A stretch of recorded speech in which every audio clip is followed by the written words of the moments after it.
After 19 seasons, over 1 million households every single Sunday, and more than 500 salvaged pioneer structures across the eastern United States, the most authentic show on cable television went quiet. No finale episode, no cancellation announcement, no see you next season, just silence and a single Facebook post that said, "We promise we'll be back soon." That show is Barnwood Builders, and the man at its center is Mark Bowe, a West Virginia coal miner's son who built a TV empire by refusing, at every step, to do what the industry asked. The story of what's happening right now, what the silence actually means, and what Bowe has been quietly constructing while the cameras were pointed at the barns, is not the story most people think they know. By the time we're done here, you'll understand exactly where Barnwood Builders stands, what Mark Bowe is building when nobody is filming, and whether this pause is the beginning of the end, or just the longest inhale in the show's history. Glasgow, West Virginia has fewer than 1,000 residents. It sits along the Kanawha River, in a part of the state that doesn't make it onto lists of anything. The kind of place where opportunity is either something you make yourself or something you leave to find somewhere else. Mark Bowe made it himself, but not before leaving first. He put himself through West Virginia University, working coal mines. Not as a summer job, not on weekends. Underground during the week, classes when he came back up. He earned a bachelor's in business administration, then kept going and earned a master's in safety management, both from WVU. By the time he graduated, he had 2 degrees and a working knowledge of the inside of a mountain. His early career ran through mine safety work, human resources, and eventually an insurance agency he opened in Lewisburg. Steady income, respectable work, exactly the kind of life that looks like success from the outside and feels, from the inside, like a waiting room. Then in 1995, depending on the source, some accounts say 1996, a friend asked for help tearing down an old barn. Bowe showed up expecting a demolition job. What he found instead were hand-hewn log beams, some of them 200 years old, shaped with hand tools by pioneers who never would have imagined a television show. He looked at those timbers and felt something lock into place. He started antique cabins and barns, taking salvage jobs on weekends while keeping the insurance business running during the week. Within a few years, he had partnered with Johnny Jett and Sherman Thompson, 2 craftsmen from Kentucky with decades of hands-on experience between them. The business was real. The show was not yet even an idea. And if you think the path from salvage work to cable television is a straight line, it was anything but. In 2004, a man walked into Mark Bowe's insurance office in Lewisburg. He wasn't there for a policy. He'd been looking at Bowe's work, the boneyard full of antique timbers, the finished cabins, the operation Bowe had built from a single afternoon tearing down a barn, and he wanted to make a documentary. He had worked with Ken Burns. The two filmed a 20-minute pilot in 2005. It was entered into film festivals. Then it sat untouched. For nearly 9 years. Multiple networks came and went during that window. Most of them wanted the same thing. Arguments between crew members, manufactured tension, the kind of choreographed conflict that had turned home improvement television into something no one who actually builds things would recognize. Bowe turned every one of them down. Not reluctantly, categorically. When DIY Network finally approached with an offer to take the show exactly as it was, the friendship, the craft, the history, no inserted drama, he said yes. Barnwood Builders premiered November 1st, 2013. Within 2 seasons, it was the most watched program in DIY Network history. The audience wasn't looking for a fight. They were looking for something genuine, and they found it in a crew of people who actually liked each other, actually knew their trade, and genuinely did not care about playing to a lens. What those early viewers didn't realize was how carefully Bowe had protected what made the show work, and what it cost him to do it. Here's what the comments kept asking. And here's the answer they never got, until now. Before anyone picked up a camera, the men on the Barnwood Builders crew had already been working together for years. Johnny Jett was a Vietnam veteran who had spent 25 years maintaining the water system for Fleming County, Kentucky. Away from the show, he maintained a personal website selling his paintings, visual art that most of the audience who watched him work with timber never knew existed. Sherman Thompson farmed tobacco in West Virginia. His reputation in the communities around him wasn't built on television. It was built on the kind of quiet, consistent presence that doesn't photograph well, but everyone who knows him understands immediately. Brian Buckner appeared in the first 2 seasons, then left when relocation made the logistics impossible. His exit was early enough that many viewers never registered the gap. Alex Webb joined in 2016. A Monroe County native, he had served in the Army and spent years afterward as a locomotive engineer for Norfolk Southern Railroad before Bowe brought him on. By May 2021, after 8 seasons, he posted on Facebook that he was done. The day after the announcement, he launched Webbo's Joinery and Construction, a family-run timber framing and restoration business. Mark Bowe publicly wished him well. Webb expressed genuine appreciation for what the experience had given him. A clean exit still left a hole the audience felt for the rest of that season. Tim Rose was different. He was there from season 1. His dry, unhurried humor had become part of the show's rhythm, the kind of comic timing that looks effortless on screen and takes a lifetime of ease with yourself to develop. Season 12 came and went, and he wasn't in it. No announcement, no farewell episode, no post from the show's social channels acknowledging that an original member had gone. Eventually, when fan concern became too persistent to ignore, the show's accounts suggested he had stepped back during the pandemic to focus on his personal life. That was the full explanation. 2 original members, 2 exits, neither one ever properly addressed by the production. Most people who know this story stop here, but the real story starts right now. Season 19 arrived in late 2024, and it had a different quality to it. The crew traveled to Lower Salem, Ohio, to pull a pioneer log home out of time. They went back to Canaan Valley, West Virginia, to complete the largest commercial project they had ever attempted, a 2-story post and beam wellness center. They worked an 1800s log cabin back to life using a combination of old techniques and modern tools. And throughout the season, running as a thread through the individual projects, was Barnwood Village, 3 guest cottages behind the Barnwood Living Store in White Sulphur Springs, the Spa City Cottage, the Big Draft Timber Frame, and the Dry Creek Cabin. Season 18 had set it up. Season 19 put the finishing touches on it and called it done. The final episode of Season 19 was titled Gratitude. The crew completed the last modular unit for Barnwood Village and spent time on camera, reflecting on the journey. Thousands of miles of road, hundreds of structures pulled back from collapse, more than 25 years of work that began with a single afternoon tearing down someone else's barn. It felt, to many of the people watching, like a series finale. The word gratitude didn't help quiet that feeling. Magnolia Network has not issued a cancellation statement.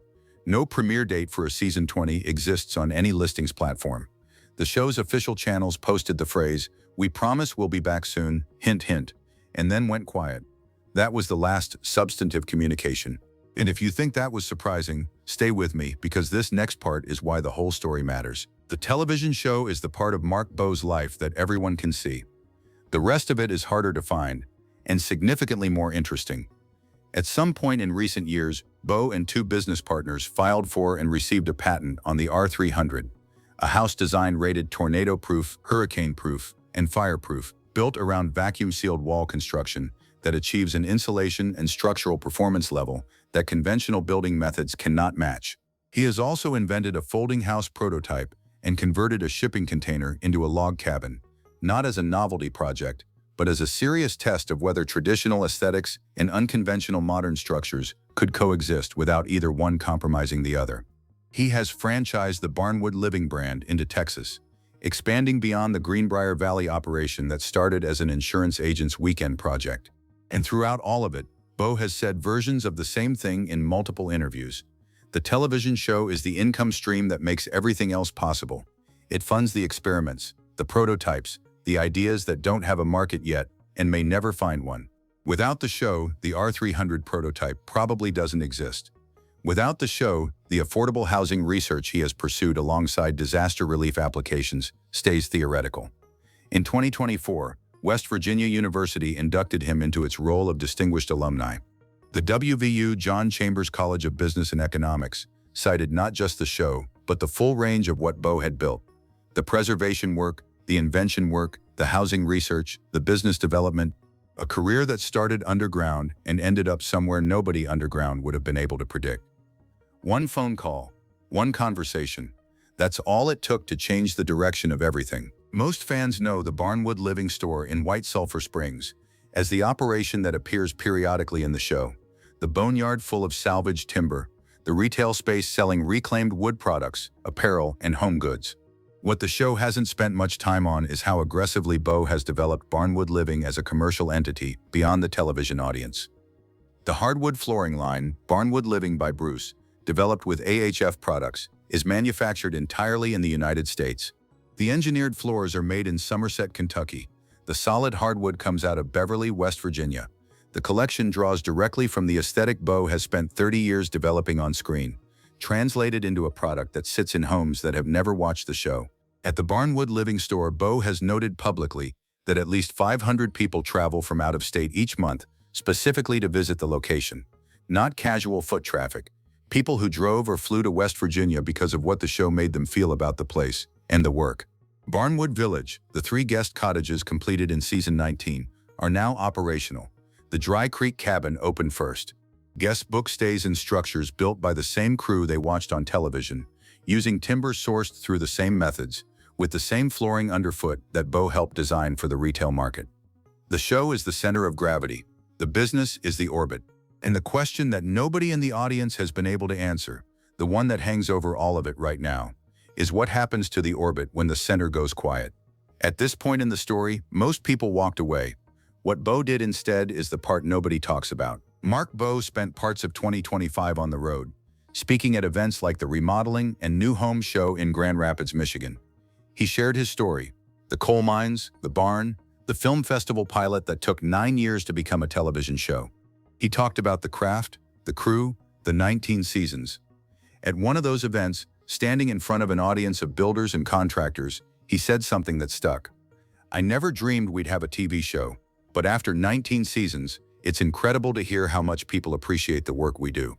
Past tense, 19 seasons, appreciation for what the work had done, rather than what it was about to do. That phrasing may mean nothing. Public speakers modulate their tenses without intending biography. But the absence of any "and" season 20 is coming in a year's worth of public appearances is a data point that the audience has been collecting. As of May 2026, no season 20 has been announced. Magnolia Network has issued no cancellation. TV listing services show no premiere date. The show's social media presence has reduced to occasional posts, with no programming information attached. What exists is a show that is neither confirmed over nor confirmed continuing, suspended in a state that the television industry has no clean vocabulary for. Shows get renewed. Shows get canceled. Barnwood Builders, at this moment, has neither. The official page posted, "We promise we'll be back soon, hint, hint." That was the last thing the show said publicly about its own future. Here's what makes it unusual. The show has survived more than most. It outlasted a 9-year development gap. It moved from DIY Network to Magnolia Network without losing its audience. It absorbed crew departures that would have fractured a show built on less genuine connection. Season 18 overhauled its cinematography with Top Gun, Maverick-grade cameras, and a 2-time Emmy-winning director of photography. That's not a production that had stopped caring about the quality of what it was making. The silence after season 19 doesn't read like a show that ran out of ideas. It reads like a man who might be deciding, for the first time in 12 years, what he wants to do next, on his own terms. And here's what the comments kept asking, and what still doesn't have a final answer. Mark Bowe turned down every network that tried to change what his show was. He waited 9 years for the right deal rather than accept the wrong one. He built a business empire, flooring, guest cottages, patents, speaking, retail, franchising, using the show as its foundation without ever letting the show become a vehicle for something other than itself. That pattern suggests a man who doesn't make decisions reactively. If season 20 comes, it will come because Bowe decided it was worth doing on his own terms, the same calculation he has made at every inflection point since a documentary filmmaker walked into an insurance office in 2004. If it doesn't come, the business Barnwood Living has become doesn't disappear with it. The Barnwood Village cottages don't close. The flooring line doesn't stop selling. The patent on the R300 doesn't expire. The speaking career doesn't slow. The television show was always, in Bowe's own telling, the income stream that made the rest possible. What the rest looks like without the income stream, or whether a new version of the income stream is already being planned, is the part that hasn't been announced. At 19 seasons, over 1 million households, and more than 500 structures pulled from the edge of collapse, and given a second life, Barnwood Builders already made its argument. The argument that real work, real friendship, and 200-year-old timber are enough to hold an American television audience. That argument has already won. Whether the show comes back to keep making it, that's the only question left. 12 years, 19 seasons, a West Virginia crew that never once manufactured a moment for the camera and still drew more viewers than almost anything else on cable. That's not a run that ends quietly, not because the numbers don't allow it, but because the story it was telling was never finished. Mark Bowe is still building. The Barnwood Living brand is expanding. The guest cottages are open. The patent on a disaster-proof house sits waiting for the right project. Whatever comes next, a season 20, a different kind of show, a pivot into the housing work he's been developing on the side. It will come from the same man who turned down every offer that asked him to be something he wasn't. The show taught its audience that the bones of old things are often stronger than anything built to replace them. It would be strange if the lesson didn't apply to the show itself. So here's the question worth sitting with. If season 20 never comes, has Barnwood Builders already said everything it needed to say, or is leaving now, at the height of its authenticity, the one thing the show got wrong?